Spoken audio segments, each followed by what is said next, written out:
রায়হান ছোটবেলা থেকেই একটা প্রশ্ন নিয়ে বড় হয়েছে। আসলে কে বেশি ত্যাগ করে, নারী নাকি পুরুষ? এই প্রশ্নটা তার মাথায় ঢুকেছিল একদিন পারিবারিক তর্ক শুনে। বাবা বলছিলেন, আমি সারা দিন খেটে সংসার চালাই। মা নীরবে রান্নাঘরে দাঁড়িয়েছিলেন।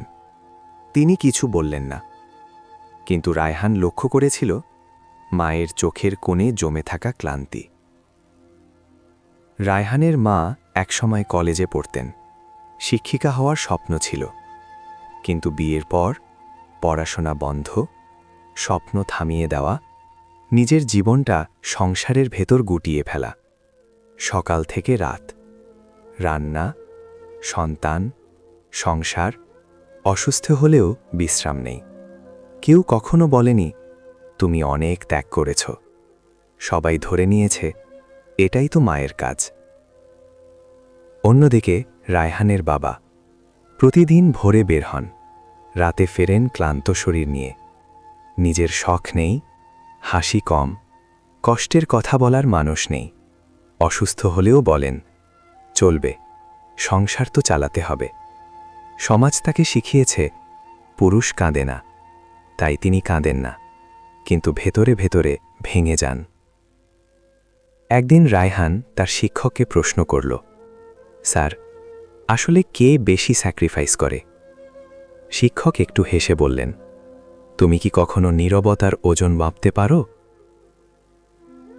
নারীর ত্যাগ নীরব, দেখা যায় না। পুরুষের ত্যাগ দৃশ্যমান, কিন্তু অনুভূত হয় না। সেদিন রায়হান বুঝল, মা ত্যাগ করেছেন নিজেকে বিসর্জন দিয়ে, বাবা ত্যাগ করেছেন নিজেকে চাপের নিচে রেখে। রায়হান কুরআনের একটি আয়াত পড়ল, নিশ্চয়ই আল্লাহর কাছে তোমাদের মধ্যে সেই শ্রেষ্ঠ যে সবচেয়ে আল্লাহভীরু।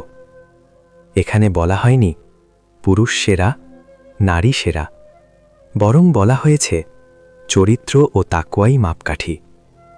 মায়ের মর্যাদা 3 বার বেশি, কারণ তার ত্যাগ নীরব, গভীর ও জীবনদায়ী। বাবার দায়িত্ব কঠিন, কারণ তার কাঁধে পরিবার নামের পাহাড়।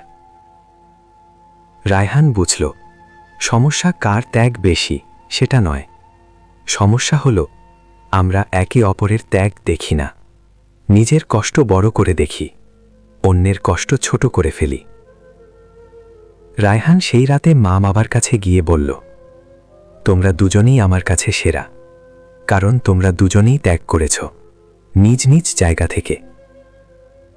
নারী পুরুষ প্রতিদ্বন্দ্বী নয়, তারা একে অপরের পরিপূরক। সমাজ টিকে আছে দুজনের ত্যাগে। কে সেরা এই প্রশ্ন নয়, প্রশ্ন হওয়া উচিত কে তার দায়িত্বটা ঠিকভাবে পালন করছে। ইলমুন নাফি একাডেমি, জীবন বদলানো গল্পের সঙ্গে।